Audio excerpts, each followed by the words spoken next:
Ada seorang sahabat bertanya kepada Rasulullah, "Wahai Rasulullah, jika syalatku tidak khusyuk, apakah diterima?"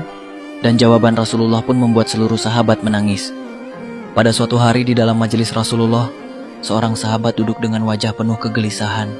Matanya menunduk, jemarinya saling menggenggam, seolah ada sesuatu yang berat dalam hatinya. Ia menghela nafas, lalu dengan suara lirih berkata, "Wahai Rasulullah, aku ingin bertanya, tetapi aku takut. Mungkin pertanyaanku ini akan membuatku semakin malu di hadapan Allah." Rasulullah tersenyum lembut.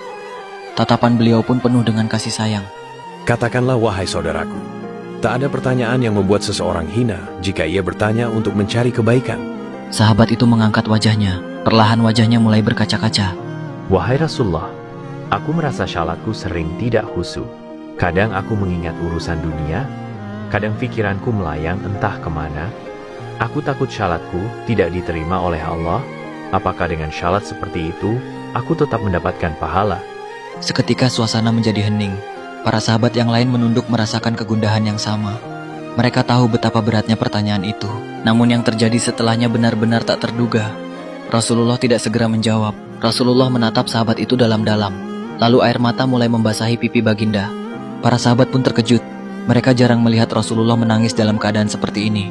Dengan suara bergetar Rasulullah berkata, Demi zat yang jiwaku berada di tangannya, sungguh setan tidak akan pernah berhenti berusaha mencuri bagian dari sholat seorang hamba, hingga ia menjadi malas dan tidak khusyuk. Tetapi ketahuilah, dia tetap melihat usahamu.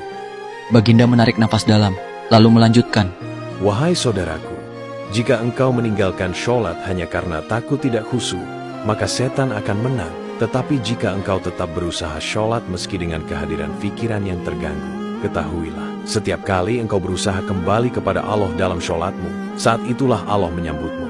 Air mata sahabat itu jatuh. Ia menangis. Begitu juga sahabat lainnya. Kemudian Rasulullah berkata, Bayangkan seorang ibu yang melihat anaknya berjalan ke arahnya, tetapi anak itu sering jatuh dan tersandung. Apakah sang ibu akan marah?